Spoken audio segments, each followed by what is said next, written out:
Hi, everybody, and welcome back to this edition of Thrive in 3, and a brief conversation about thriving in life and in business. And today I have the incredible Ian Hatton with us today.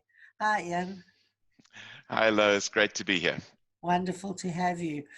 Ian, would you mind telling our viewers a little bit about yourself?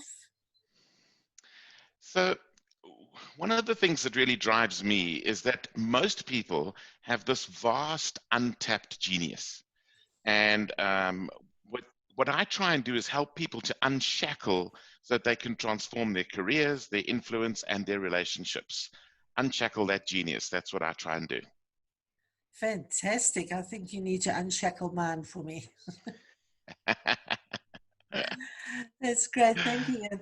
So, Ian, what is your thriving tip of the day?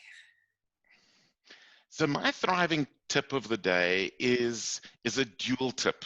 And it's an interesting little parallel journey of discovering who we really, really are, our truest selves, because I believe there is gold there. There is unbelievable gold there.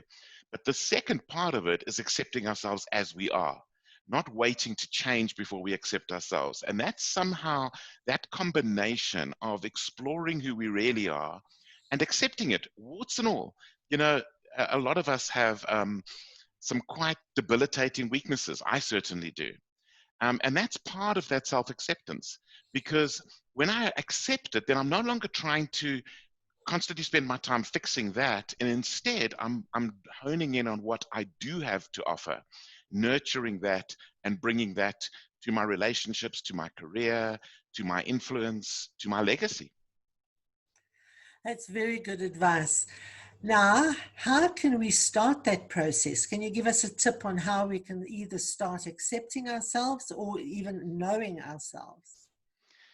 So to me, the word that I love using at the moment is consciousness. And I like to even talk about essence consciousness. Now that sounds very esoteric, but let me just quickly drill into it. It's actually not that difficult.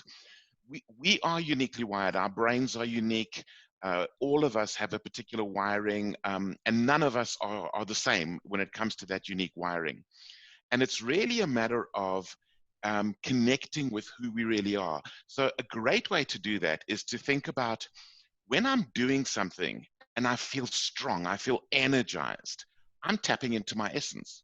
When I'm doing something and I feel debilitated, I feel weak, I feel drained, then I'm not using my essence. I'm doing something that is a weakness. And so to be aware, conscious of when am I energized and feeling powerful, when am I drained and feeling weak, that way I'll know who I really am, and that'll move me forward.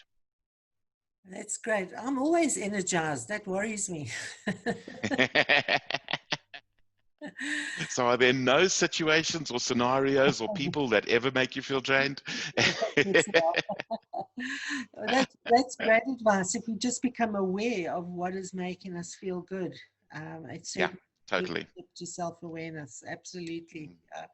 And then to accept that, a tip on how I can accept my weakness or my challenge. Well, you know, it's really interesting. We sit with so many self-judgments. We sit with so much that's going on where we kind of have all the oughts and the shoulds and the musts. In fact, I'm going to be a little bit naughty here. And somebody once said to me, we get so involved in the oughts and the shoulds and the musts, it's like we are busy with masturbation.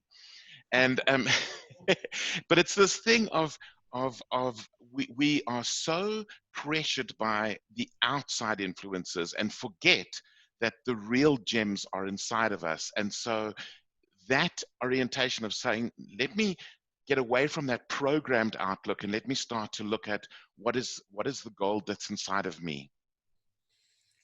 It's great advice. It's a wonderful tip we can start reflecting on all of this over the weekend. Excellent, yes. Fantastic. Thank you very much, Ian. Everyone, I'm Lois from Coaching Conversations for Change, and please join us again tomorrow for another Thrive in 3. Thank you so much for being here, Ian. Thank you, Lois. Bye. Bye.